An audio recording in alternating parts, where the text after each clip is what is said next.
మరి ప్రజలారా, లైవ్ చూస్తున్న ప్రజలారా, ఇగో అధికారం వాళ్ళ గుప్పిట్లో పెట్టుకొని ఇగో ఈ రకమైనటువంటిది కొల్లగొడతా ఉన్నారు.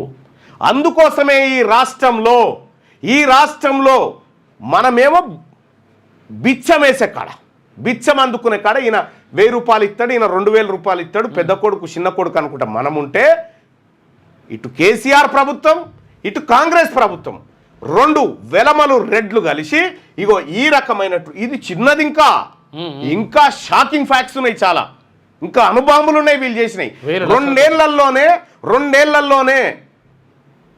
రెండేళ్లలోనే ఈ రాష్ట్ర ప్రభుత్వ అధినేతగా ఉన్న రేవంత్ రెడ్డి గారి బలగం ఏమేం చెరబట్టింది, ఎక్కడ చెరబట్టింది, ఎంతెంత కొల్లగొట్టింది, దీని వెనకాల ఎవరున్నారు, ఏం కథ, మీరు ఇంకా చాలా షాకింగ్ ఫ్యాక్ట్స్ చూస్తారు. ప్రజలారా, ఈ సొమ్మంతా మనది.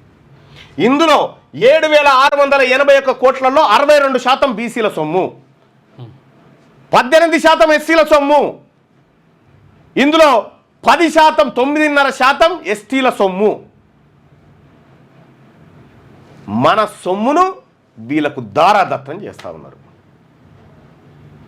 దీని వెనకాల ఎవరున్నారు, దీనిపైన ఎంక్వైరీ జరగాలి. 444 కోట్ల రూపాయలు ప్రజాధనం ఎట్లా నువ్వు వదులుకున్నావు, నీకెక్కడిది హక్కు?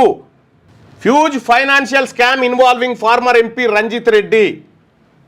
ఇది ఇతర పక్షాలు కూడా ఆరోపణ చేస్తూ ఉన్నాయి ఇదే మాట. సారీ, అది 327 కోట్లకు 237 అని చెప్పాడు కదా, 327 కోట్లు.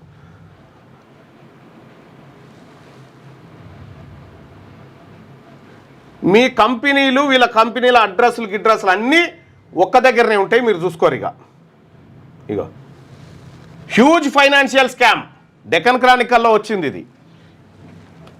ఇక్కడ 7,681 కోట్ల రూపాయల సొమ్మును, ప్రజల సొమ్మును 2 రెడ్లు వెలమలు కలిసి కొల్లగొట్టిరీడ.